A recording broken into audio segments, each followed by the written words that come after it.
What's up, guys? Welcome back to Newswave. We did pick the winners for the Pokemon Let's Go competition, the giveaway. One person got back to me, that's Andrew, so congratulations to Andrew. They picked the Pikachu edition of Pokemon Let's Go, not the Eevee one, the Pikachu one. So that is heading out to you, I guess, as soon as it releases tomorrow, I think is when Amazon will start shipping those out and get that out to you. And then I'm still waiting for the other person to message me back. If I don't hear from them over the weekend, I'll pick again, and then we'll go from there. So I'll give them through the weekend at least to respond, and we can get that out there. So I am picking up Pokemon Let's Go myself tonight at midnight. I'm going to try to get that Pokeball Plus thing apart. So look out for possibly a late night tech wave for the Pokeball. That should be fun. Now, I did tell you guys before that we would do a Smash Bros giveaway, and we pretty much have to start it now because Smash Bros is out in like, what, 3 weeks? 4 weeks? 3 weeks? It's very close, so these games are pretty much hitting back to back. So the Smash Bros Ultimate giveaway is starting right now. It's down in the description, pinned comment as well. You can enter for that. We're giving away 2 copies of Smash Bros Ultimate. We'll pick those the day before it comes out, and you can try to win yourself a copy of Smash Bros Ultimate, which will probably be the hottest game of the holidays, let's be honest. This game is building up to be massive. It's going to be really, really cool. Now, today, guys, we have some fun stuff to get into. The Creation Engine appears to be in full swing still for Bethesda, heading into Starfield and Elder Scrolls 6. There's a lot of controversy around that. We're going to talk about what's going on here with that game engine. And then, well, we're going to talk about Pokemon Let's Go because it turns out the motion controls might not be as needed as people were originally thinking. Some people know about it, some people don't. We're just going to break it down here and go over that so you know what you're getting into tonight or tomorrow if you decide to pick them up. As always, guys, if you enjoy these videos, make sure you hit the like button and get subscribed. We're going to have that Pokeball Plus teardown. I have a really cool tech wave coming up that I think people are really going to enjoy. So make sure you're subscribed, notifications on for that. It's going to be fun. First, guys, before we get started, let's get into some of the quick news. And we're going to start right away with Final Fantasy 13 on the Xbox One X. There's a patch that came out that kind of surprised me a bit because I have Final Fantasy 13, so I checked this out on the Xbox One X, and this game looks substantially better now with this Xbox patch. If you have an Xbox One X, there is a full patch that makes this look much better. Now, if you remember on the 360, it was definitely the lesser version. It came with several discs, 3, I believe, and at that point, it was also using compressed audio, compressed video, visuals. It didn't look as good as the PS3 version, but this new patch just flips the whole thing around and it looks amazing. They apparently rebuilt so many parts of this game to look better. It really is. It's like that Red Dead Redemption transformation where the first one got that Xbox One X enhancement and it looked like almost a next-gen game, almost, because some of the textures and like just the quality of it, yeah, it still felt like a last-gen game, but it looked that much better. Final Fantasy 13, yes, it looks that much better. Now, if you have the game, you could, of course, pop it in. Otherwise, I noticed GameStop has it for like $4.50 if you get it used, or the Xbox store has it for about $8 digitally. If you didn't play Final Fantasy 13, well, a lot of people didn't like it. I actually thought it was a pretty fun game. I know a lot of people didn't like it. This is going to sound really funny. It gets better after the first 25 hours. I think it's like Chapter 13 where it really opens up. That's when it gets better. I know, it's an RPG, I get it. But check it out if you haven't, or if you just want to see how much better it has become. You could download the patch today and check it out. Also, we got new NES games on the Switch. Of course, that service keeps updating with new NES games, drip feeding it as they do, going through here. We don't really know what's happening in January, though, so after next month, they're going to have to tell us about what's happening. Can we get those Super Nintendo games, please? Can we do that? Anyway, a couple of games actually got listed here, and I like one of them big time. That's Metroid. Metroid is there. Great game if you have never played it. Maybe you weren't, you're a bit younger and you missed it. Check out Metroid. It was a really cool game. It's not as good as Super Metroid, obviously, but it's still a very good game in the series. And then Mighty Bomb Jack, and then Twin Bee. Those two I'm not as high on, but definitely Metroid. They also dropped another one of those special edition or SP games in. That's Gradius SP. And when I turned it on, from what I could tell, it just kind of dropped me into a level further in the game with a like massively upgraded ship. So it was just easier, but it's just, I guess, another way to play the game, much like the Zelda SP edition was. This is interesting because I didn't hear about this and they just kind of dropped it. So, hey, you never know, they could do an SP of any of these games. Maybe they'll do Metroid and turn that into like one of the special edition ones. That'd be kind of cool. Oh, and quick Metroid update. Nothing massive, however. Reggie talked to Mashable and mentioned that Metroid Prime 4 is well into development and they're trying to figure out a good release window for it. They talk about how Smash and Pokemon are two big anchor games for them this holiday, obviously, and they're trying to figure out, I guess, when a good time for Metroid is to come out. It seems like it is well into development, though, so that means that we could see a trailer at some point. Is there something coming up where they could do that? Maybe the Video Game Awards? Very possible, guys. You could see a maybe something at the Video Game Awards Metroid related. I think that'd be a good spot, so maybe make sure you turn to the Video Game Awards, because hopefully we see something there, but Nintendo will definitely have a presence there, so hey, get excited for that at least. And they also talk about how they felt the need to show us the Metroid Prime 4 logo because games like even Zelda on the Wii U, they like to tell us out ahead of time, way ahead of time. That was so far out ahead, it ended up on another system.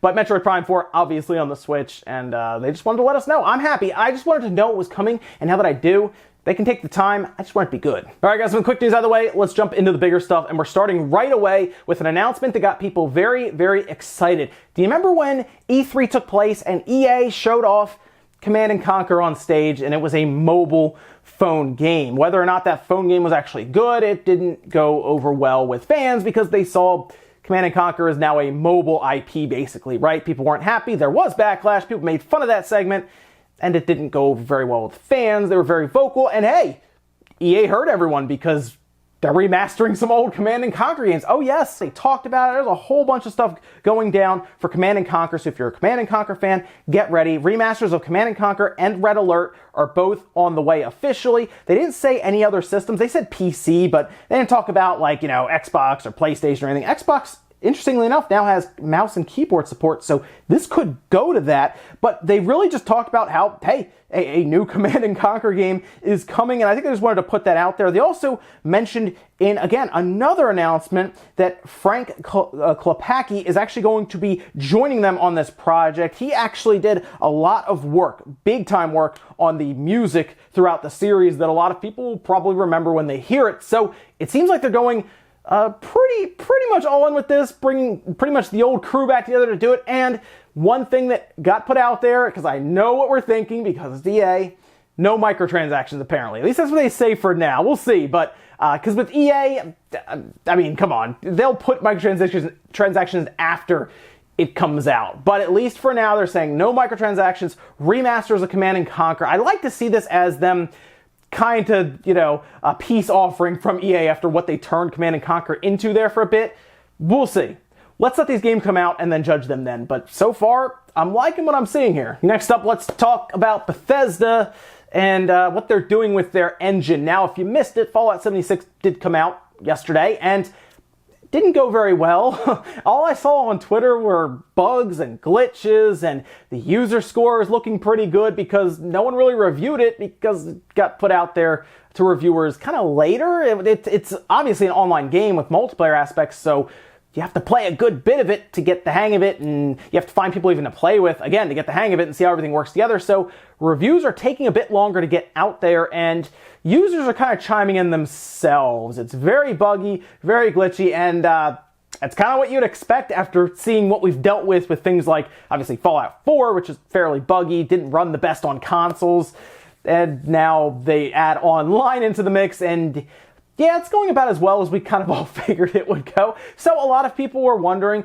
are we finally moving on or having some kind of successor to the Creation Engine, which is generally used for Fallout and everything. They do a lot of tweaks, and they change things up a bit for some of these other games. Like, they changed things up for Fallout 4, including like the renderer. This was all talked about by Todd Howard to Forbes, where he does mention that they're going to pretty much keep this engine intact going forward, but they will make subtle changes to it to kind of mold it how they need it. They seem to like it because it lets them kind of build out maps and everything fairly quickly. They're very familiar with it, but there's still some pretty big issues with this engine that people have pointed out. The frame rate is pretty much tied to physics. So while we are now in a world with monitors that have very high refresh rates, 144 hertz monitor, much more common than it was when, say, Skyrim came out in 2011, which, by the way, when Skyrim came out, that really set the bar. That was a big time game when that came out, but now it feels archaic when you play it compared to newer entries. Red Dead Redemption 2 just came out, and I mean, I don't know what to tell Bethesda. They did it better right now. I mean, Rockstar did that open world better. You look at games like Witcher 3, they did it better. I mean, there are so many games coming out, Assassin's Creed Odyssey, that have these massive open worlds, and they don't have the kind of glitches and bugs that Bethesda has with their Fallout, and now Fallout 4 and Fallout 76. It's very interesting to see this. Bethesda is kind of falling behind the times here, and when they mention that they're going to be continuing with the Creation Engine, which is technically a play off of their other engine that they used for Morrowind 3 back in the day, the Gamebryo engine, it's feeling its age right now. So now that we're hearing that they're going to be using it for Elder Scrolls 6 and Starfield, that's not going over well with fans. But I want people to realize that they do shape and mold this engine as they need it. There are some underlying issues, and I don't think they're going to be able to just work all of that out. So the Bethesda jank, as a lot of people will call it, right? That's probably going to follow at least into Starfield and Elder Scrolls 6. I think a lot of people are hoping they would kind of either do a big successor to that engine or even ditch it and move on to something else, is because these appear to be next generation games more than likely. Like, they're probably going to be on like the PS5 and whatever the next Xbox is. So we kind of hope that new engines would follow, but it doesn't seem like that. So frame rate tied to physics is more than likely going to be a thing, and the overall jank is also going to be a thing. Although these are going to be, I assume, single-player games, so maybe it won't be as bad as Fallout 76, but when we have to say it's going to be as bad, that's usually not a good way to describe it. Next up, let's touch on Pokemon Let's Go, because there is a very interesting thing going around. A lot of people, we haven't really been sure if you have to use motion controls in handheld mode or not. People are saying, oh no, you don't have to. Other people saying you do. You have to like move the switch to like throw it. That seems like a bad idea in the first place. But people are playing this game now. We've talked about it. It was leaked a while ago. Some people are actually just getting straight up early copies from probably stores that are breaking street data, or warehouses where they're showing up and, you know, somebody's like pushing it off the back of a truck and then going to pick it up later or something. There's all kinds of probably crazy scenarios as they're getting these things. But one thing's for sure, you don't apparently need to use motion controls in handheld mode, and that's a good thing. According to a post over on Reddit, you just press A at the right time and it seems to throw the ball. So that's kind of what we would do, I guess, back with the Game Boy, except you actually have to press it at the right time now. Do you remember with the Game Boy, you would throw the ball, and again, there were all these rumors going around back then, you would press up and B, and that would give you a better chance to catch the Pokemon. Well, now you actually can seemingly influence if you can catch the Pokemon or not by pressing A at the right time. I like this because I don't really want to use the motion controls all the time. I'll probably use them at first to play around with it and be like, that's neat, and then I'll just go back to just pressing A. But this does bring up the big question, why is there no Pro Controller support here? Because we apparently don't have to use motion controls, so can we get a patch to add that in? I mean, I'd like to use the $75 controller I bought from you guys, so can we do motion? Can we do Pro Controller support, or is it just motion control in the dock, or what's going on there? And then our last bit of news, let's talk about the Media Create sales charts. I want to specifically put these in front of you guys because next week we'll be talking about the Pokemon effect, and we're going to want to pay attention to the differences that are made here, because that will give us an idea if Nintendo can hit their goals that they have set up. Japan is an area that they should absolutely dominate in the holidays with Pokemon, and of course with Smash. So here are the top 10 currently for the games, and yes, you're seeing that correctly, a 3DS game did top the charts. That means that's over Black Ops and Red Dead Redemption 2, which is really funny to think about. Luigi's Mansion, 27,370. It was kind of a down week for Media Create, by the way, as we saw some of the other big hitters topping with 100,000 copies at one point. Call of Duty Black Ops 4 at number 2, Super Mario Party in at number 3. Red Dead Redemption 2 actually fell from the 2nd slot down to the 4th slot. Then we have Mario Kart 8 Deluxe. It's actually hanging out in the 5th slot. Minecraft, Splatoon 2, Legend of Zelda, which actually had a bit of an uptick here, which makes sense after you see the hardware sales. Talk about that. Tetris Effect, I'm very happy to see in the top 10 because, well, in 2018, you can apparently still sell a Tetris game. And then Super Mario Odyssey rounding out the top 10. Moving over to hardware, I think we're already seeing a bit of an early sign of the Pokemon effect as Switch sales actually jumped almost 11,000 units up to 54,235. It is tracking below last year. However,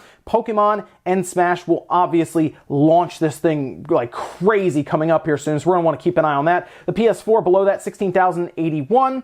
3DS below that, 6,218. The Vita sticking in there. I got to give you credit. Sticking in there at 1,869. The Xbox One has an interesting uptick, and I'm trying to figure out the sales for the Xbox One, by the way. I'm talking to a person who's actually over in Japan because I want to know what is going on here. You see the Xbox One there at 406. Let me give you the splits. The Xbox One X sold 360 units. The Xbox One S, or just the regular Xbox One, sold 46 units. There's a very massive difference there between the Xbox in Japan that generally doesn't really care about the Xbox, but 360 people bought an Xbox One X, and I'm trying to figure out why, whether it's fire sales or them selling it with massive bundles or something, because for some reason, people are buying the more expensive system, and that's not common to most regions. Usually, we see the cheaper systems sell better than the more expensive $500, maybe it is just cheaper over there, $400, maybe some of the sales started up, $300. They have to have been slashing these prices like crazy. Otherwise, how do you move Xboxes, specifically Xbox One X's,